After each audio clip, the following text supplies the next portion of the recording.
Hola, buen día. En este video estaremos haciendo una introducción a la teoría del capítulo 5, en donde ya estaremos abordando las leyes del movimiento, o mejor conocidas como las leyes de Newton. Todas aquellas leyes que rigen, por ejemplo, si una partícula está en movimiento, se estudian las fuerzas que intervienen o que ejercen una acción sobre esa partícula, o también se van a estar estudiando aquellos casos de partículas en reposo. Iniciaremos conociendo el concepto de fuerza, iniciaremos estudiando como primer punto la primera ley de Newton, posteriormente la segunda ley de Newton, hablaremos un poco sobre la fuerza gravitacional y peso y estableceremos una diferencia entre lo que es masa y es peso. Posteriormente avanzaremos a estudiar la tercera ley de Newton, veremos algunas aplicaciones interesantes y finalmente estudiaremos aquellos casos en los que ejercen o en los que se consideran las fuerzas de fricción en los análisis. Iniciamos entonces describiendo lo que es el concepto de fuerza. Cuando nosotros hablamos de fuerza, nos referimos o fuerza se refiere a aquella interacción con un objeto mediante actividad muscular y algún cambio de velocidad del objeto. ¿Qué significa esto? Por ejemplo, si usted tiene una maleta, por ejemplo, y usted arrastra esa maleta, usted está ejerciendo una fuerza sobre la maleta en la dirección horizontal. Entonces, ese tipo de objetos estaremos analizando las diferentes fuerzas que intervienen. Tenemos algunos tipos de fuerzas. Dentro de estas están las fuerzas de contacto, que como su nombre lo indica, tenemos un contacto con la partícula. Por ejemplo, cuando usted estira un resorte, está ejerciendo una fuerza sobre ese resorte. En el segundo caso, podemos ver que hay una persona que está alando un carrito en donde está un bebé. Entonces, esta persona está ejerciendo una fuerza sobre este carrito para poder moverlo y que este carrito empiece a tener una velocidad, un movimiento. En la tercera imagen podemos ver que hay un jugador que está tirando una pelota con una determinada fuerza y en esta dirección. Además tenemos las fuerzas de campo, que ya estamos hablando a lo que es a nivel molecular. Por ejemplo, en estas fuerzas de campo tenemos la atracción que puede haber entre dos moléculas, en el caso de la molécula de agua, por ejemplo, que hay determinadas fuerzas que se llaman puentes de hidrógeno, que lo que hacen es mantener unidas esas moléculas, esos átomos que conforman la molécula de agua. Tenemos el caso, por ejemplo, de un imán que ejerce una fuerza de campo sobre el hierro, una fuerza de atracción con el hierro. Son algunos ejemplos de este tipo de fuerzas de campo. Dentro de la naturaleza existen algunas fuerzas fundamentales y todas estas son de campo. Por ejemplo, las fuerzas gravitacionales entre objetos, las fuerzas electromagnéticas entre cargas eléctricas, las fuerzas fuertes cuando hablamos de partículas subatómicas ya a nivel de átomos, y cuando hablamos de radiación, que no es un tema que se aborda en física general, se está hablando de lo que son fuerzas débiles. Ahora bien, imagine que usted está en una pulpería y por lo general este tipo de balanzas se utiliza en la pulpería, en donde aquí se coloca el objeto que usted quiere pesar. Entonces, la balanza va a tener una medición. ¿Y qué sucede? Imagine que usted quiere pesar un objeto Entonces, para esta masa de este primer objeto, va a haber una fuerza F1 que va a ser en esta dirección, como podemos ver. Y va a haber una medición en la balanza para esa masa. Ahora bien, si queremos pesar una masa mayor, esa masa va a ejercer una fuerza F2, como podemos ver, y va a haber una medición 2 en la balanza. Si sumamos ambas fuerzas de ambas partículas, vamos a tener la sumatoria de F1 y F2 y vamos a tener una tercera medición en la balanza, que va a ser resultado de la sumatoria de ambas fuerzas, tanto de F1 como de F2. Ahora imaginemos un caso diferente. Cuando la fuerza, la dirección de la fuerza no es necesariamente a 90 grados negativos o positivos, sino que estamos hablando, por ejemplo, a 30 grados en la horizontal o a menos 45 grados. ¿Esto qué nos quiere decir? Vamos a tener una combinación de dos componentes de fuerza, tanto en X como en Y, para poder formar este vector fuerza. Por lo tanto, las fuerzas se pueden analizar como vectores, en donde para una fuerza F que tiene cierto grado de inclinación, vamos a tener una componente de esa fuerza en X y una componente en Y de dicha fuerza. Entrando en materia con la primera ley de Newton, posiblemente esto usted estudió el concepto en secundaria, en donde la primera ley de Newton también se le conoce como ley de la inercia, y de ahí viene esa propiedad que vamos a estar estudiando en esta primera ley de Newton. ¿Y qué nos dice?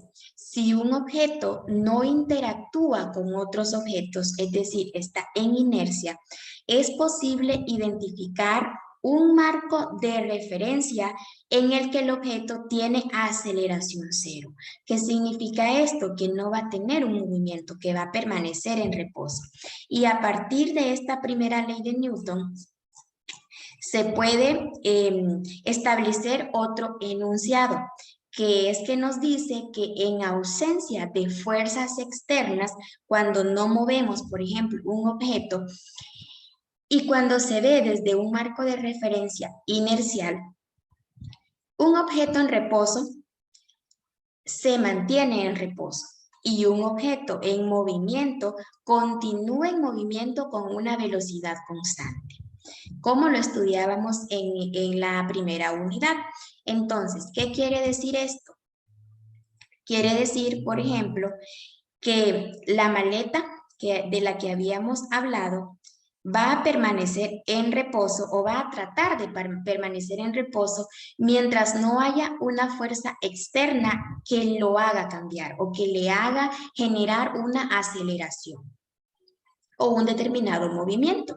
Entonces va a tratar de permanecer en reposo. En otro caso, por ejemplo, un auto en el que va a velocidad constante, digamos va a 30 kilómetros por hora, y de repente la persona quiere frenar. Entonces, al frenar, estamos ejerciendo ¿qué? Una fuerza externa que va a hacer que el automóvil se detenga o empiece a desacelerar para poder detenerse. Entonces, si el freno se presiona en un solo movimiento, vamos a ver que las personas y los objetos van a tender a desplazarse, y porque ellos van a querer permanecer a la misma velocidad constante con la que estaban, hasta que esta fuerza externa actuó y generó en ellos una desaceleración. Entonces, esto es la primera ley de Newton, cuando no tenemos fuerzas externas que estén actuando sobre una determinada partícula. Y todas estas partículas van a tener una masa. Por ejemplo, cuando estamos hablando de la maleta, del ejemplo, esa maleta va a tener una masa y va a estar implícita en los análisis que estemos desarrollando ya para la segunda ley de Newton. Entonces, como habíamos estudiado anteriormente, la masa es una propiedad inherente de las partículas.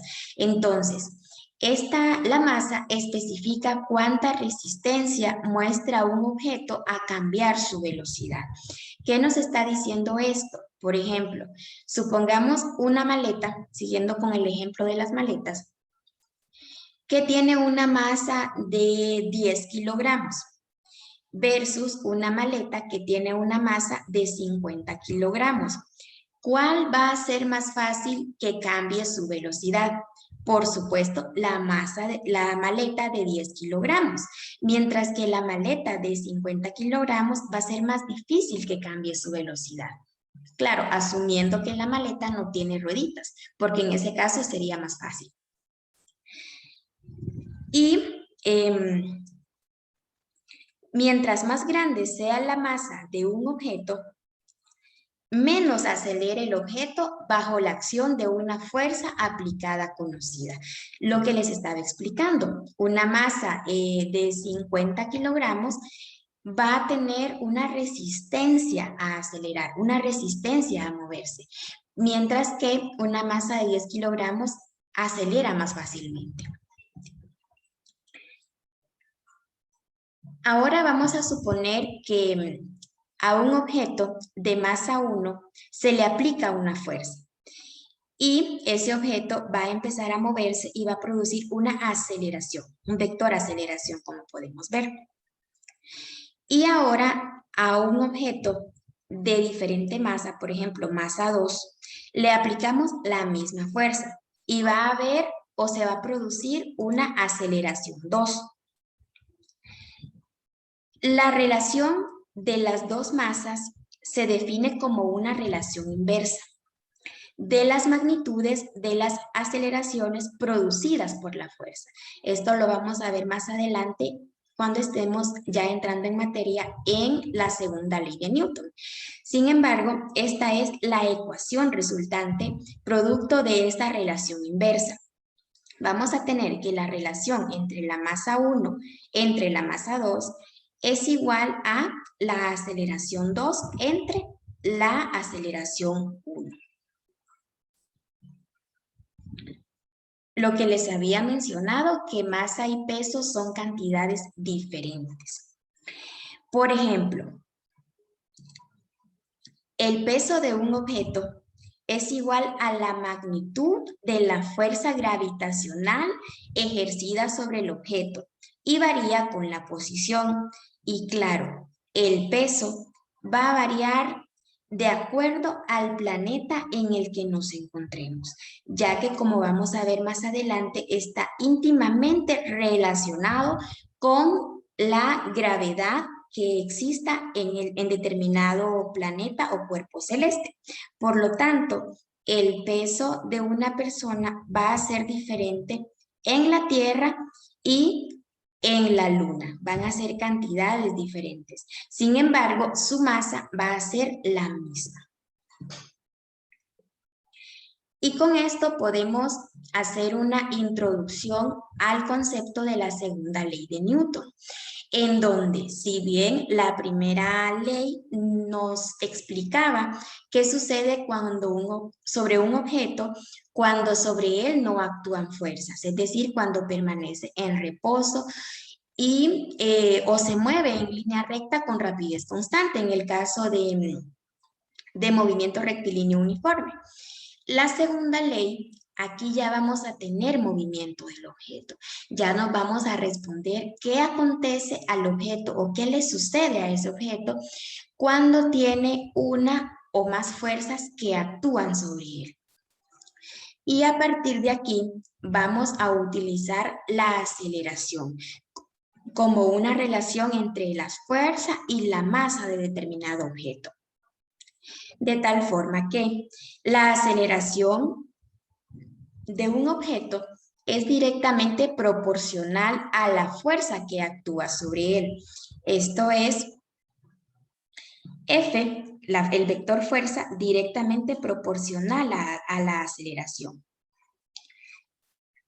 Mientras que la aceleración ya habíamos estudiado que era inversamente proporcional a la masa, que si una masa es pequeña va a acelerar más fácilmente y si una masa es muy grande va a tener esa resistencia a cambiar su velocidad. ¿Y qué nos está diciendo esta relación directamente proporcional?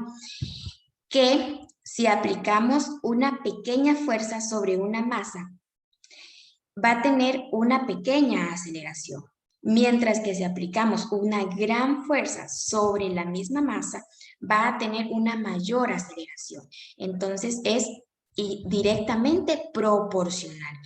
Y la aceleración es inversamente proporcional a la masa. Por lo tanto, tendríamos en la segunda ley de Newton que cuando se ve desde un marco de referencia inercial, la aceleración de un objeto es directamente proporcional a la fuerza neta. Cuando hablamos de fuerza neta, vamos a estar hablando de fuerza resultante o de una sumatoria de fuerzas que actúa sobre el objeto y es inversamente proporcional a la masa. Entonces tenemos esta relación.